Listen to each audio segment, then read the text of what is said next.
Hello मित्रांनो, तुमच्या मराठी दिग चॅनलवर स्वागत आहे। मी तुम्हाला मराठी दिग चॅनलवर रोज नवीन इंग्रजी शब्द शिकवणार।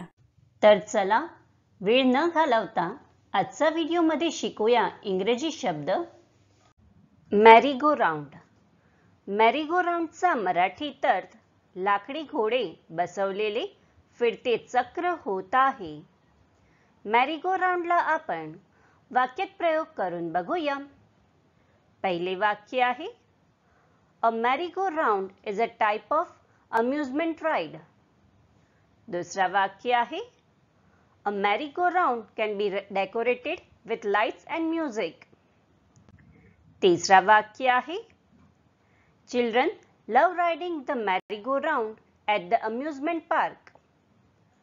चौथा वाक्य आहे The colorful horses on the merry-go-round go up and down. Friends, व्हिडिओला लाईक, शेअर आणि कमेंट करायला विसरू नका आणि चॅनलला सबस्क्राइब करा। Thank you.